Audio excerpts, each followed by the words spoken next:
বীজ সম্পদ কেন্দ্র, যেখানে কৃষকরা নিজেদের উৎপাদিত বিভিন্ন ফসলের বীজ নিজেরাই সংরক্ষণ করেন, আবার প্রয়োজন হলে নিয়ে যান। বাজার থেকে বীজ কিনে প্রতারিত হওয়ার বিড়ম্বনা থেকে বাঁচতেই এই প্রক্রিয়া অনুসরণ করছেন শত শত কৃষক, তাও আবার একদম বিনা খরচে। পাবনার ঈশ্বরদী উপজেলার মুলাডুলি ইউনিয়নের হাজারীপাড়ায় কৃষকদের জন্য গড়ে উঠেছে এমন ব্যতিক্রম বীজের এই সংগ্রহশালা। মূলত নয়া কৃষি আন্দোলন ও উন্নয়ন বিকল্পের নীতি নির্ধারণী গবেষণা উবিনিকের উদ্যোগে এখানে প্রায় ৩০ বছর আগে চালু হয় বীজ সম্পদ কেন্দ্র। বর্তমানে এই কেন্দ্রে রয়েছে ধান, শাক সহ বিভিন্ন ফসলের ৮৪৫ জাতের বীজ। উদ্যোগের সঙ্গে যুক্ত আছেন প্রায় ৫ শতাধিক কৃষক। ১৯৮৮ সালে বন্যায় ফসলডুবিতে ব্যাপক ক্ষতিগ্রস্ত হয় কৃষক। বীজের সংকটে পড়েন তারা।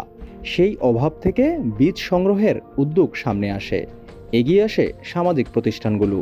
তাদের পরামর্শে বীজ সংগ্রহ ও সংরক্ষণ পদ্ধতি আয়ত্ত করেন কৃষকরা। এভাবে ধীরে ধীরে বীজের ভাণ্ডার হয়ে ওঠে হাজারীপাড়া। এখানে আমাদের উল্লেখযোগ্য ৫২ জাতের শিম বীজ আমরা এখানে করি। আমরা প্রতি বছর শিমের গবেষণা করি। এখানে আমাদের ৫২টি জাতের শিম সারা দেশ থেকে সংগ্রহ করে আমরা এই অঞ্চলে করছি। উল্লেখযোগ্য শিমের মধ্যে আছে পুটি আছে, রূপবান আছে, চকলেট আছে, নলডক্স শিম আছে, যেটা এখানকার উল্লেখযোগ্য শিম। এছাড়া আপনি যদি এদিকে আসেন, আমরা আসলে যে বীজগুলো রাখি, মশলা জাতীয় বীজগুলো এখানে রাখি। এছাড়া যে মশলার মধ্যে মরিচ, ধনিয়া, তারপরে হলুদ, আদা, এই বীজগুলো আমরা এই বীজ সম্পদ কেন্দ্রে রাখি। আমাদের প্রতিটা বীজ কৃষকের ঘরে আছে, তাদের একটা অংশ এখানে দিয়ে যায়, যেটা আমরা এখানে রাখি। আবার যখন তাদের প্রয়োজন পড়ে তখন তারা এটা নিয়ে যায়।